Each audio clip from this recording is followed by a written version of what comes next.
I say, sayest thou, but they are but vain words. I have counsel and strength for war. Now on whom dost thou trust, that thou rebellest against me? Lo, thou trustest in the staff of this broken reed on Egypt, whereon, if a man lean, it will go into his hand and pierce it. So is Pharaoh, king of Egypt, to all that trust in him. But if thou say to me, We trust in the Lord our God, it is not he whose high places and whose altars Hezekiah hath taken away, and said to Judah and to Jerusalem, Ye shall worship before this altar. Now therefore give pledges, I pray thee, to my master. What's a good, it's a good thing on that point. We don't give pledges anymore. Jesus Christ said not to swear or give oaths or anything anymore. James says it too. But it says, Ye shall worship before this altar.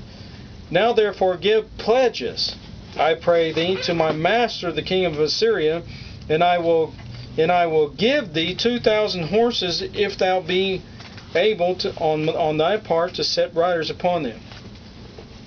How then wilt thou turn away the face of one captain of the least of my master's servants, and put thy trust on Egypt for chariots and for horsemen? See, this is the devil's working. He's doing it. This is exactly what the devil does.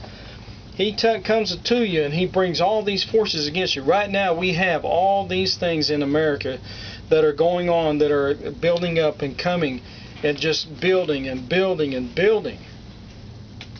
And it's getting greater and greater and greater, to where there's not much any extent to where a person might be able to go and hide anymore. It seems that way. Right? In Germany, when Hitler and his people took power and they started implementing, it wasn't at first, they didn't just outlaw all the guns and all this stuff at first. It was over a period of time, and it was voted on. See? And these people that were in power, they were voted on. He didn't just seize power. Unlike the stupid the Chinese communists. Okay? At least as far as I understand it. So Hitler takes over, and he slowly he implements all these changes and things, and then one day he's against Jews and he's against Christians, and he tells the pastors to preach Romans 13 as obey the government, telling the Christian people, you obey the government because Romans 13 tells you to, which it doesn't. It tells you to obey a righteous government. And it doesn't say obey anyway, it says be subject. So, it's not exactly the same as obey. Now, and it's to be, and besides that, it says, let them be subject unto the higher powers, which is God.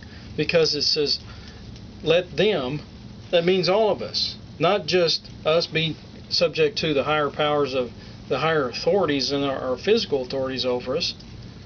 Well, then who are they subject to? Okay?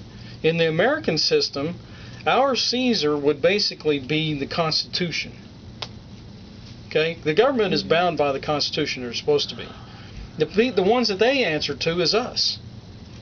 And ultimately, all of us answer to God. When they don't do, if the people are right, as a whole, and serving God, not everybody has to be right with God, but God has to find enough people in this country to find them pleasing, so that He will either bless or curse them. Now the government, if they're not doing what the will of the people is, and the will of the people basically overall is right with God and His will, they're going to answer to God when they will not obey us and allow us to hold them accountable. Everything has to do with us holding each other accountable, but you can't hold somebody accountable if they won't allow you to hold them accountable, or you don't have the power to back up the very things that you're trying to hold them accountable for. See? Like your children, you can hold them accountable for the most part at least within your own home. Not too many people know what's going on per se, and you can dish out the discipline that needs to be taken care of. you can tell them what to do, and if they don't do it, then you can back it up. But it's hard to do that with anything else. We don't have the force of arms and things like that, or the authority in this system to be able to do that sort of thing. The sheriffs do, and there are some things around there that they do. There's just a lot of things. We don't need more laws. We just need the laws that we have that are righteous laws to be enforced. And they're not going to be enforced because we don't have righteous people, or people who, they don't have to be saved, but they have to be right thinking. And they're not doing it. And they have to have a heart and a will to do those things that are right. Now,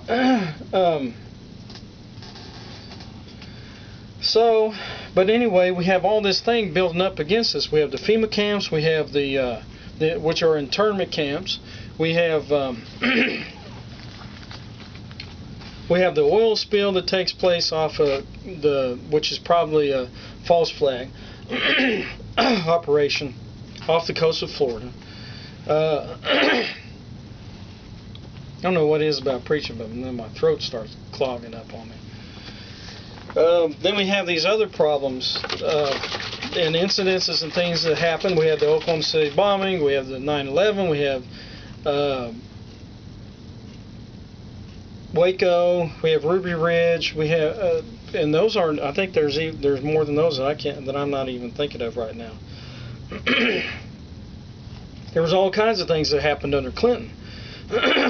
And things that happened under Bush too, just not to the drastic measure, except for 9/11 that happened under Bush. But he had other things that he was trying to do under the scenes, like the superhighway and trying to connect North America and make us and Mexico and make us all one continent, or we are a continent, but make us all one country.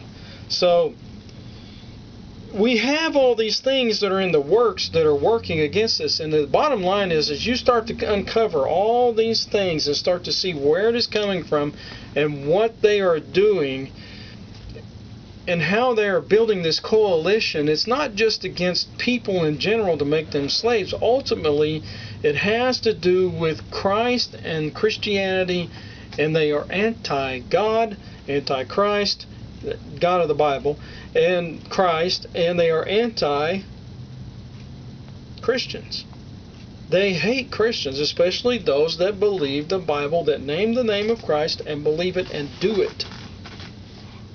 I can say I am a Christian, as thousands or millions do in this country and probably the world, and they have no clue what that means. They're not Christ followers. They're not disciples of Christ. And those ones, when they were first called Christians at Antioch, not Jerusalem, you notice that?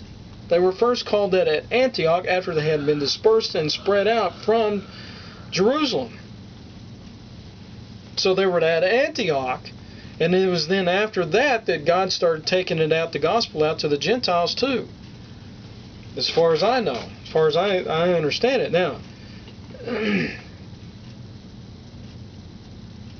They weren't, when that happened, they weren't called Jews, they weren't called Hebrews, they were called Christians, because they followed Christ. Now, Christ was a Jew,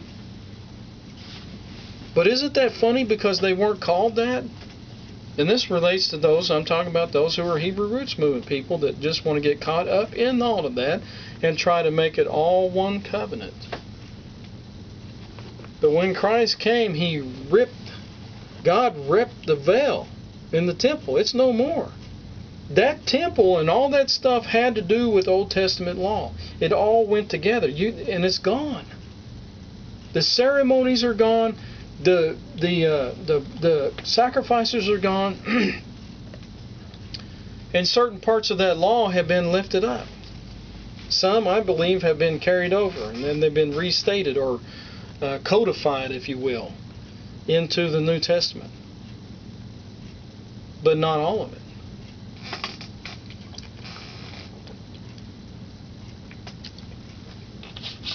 Or else it wouldn't be a new covenant. Now, let's see if I can move on.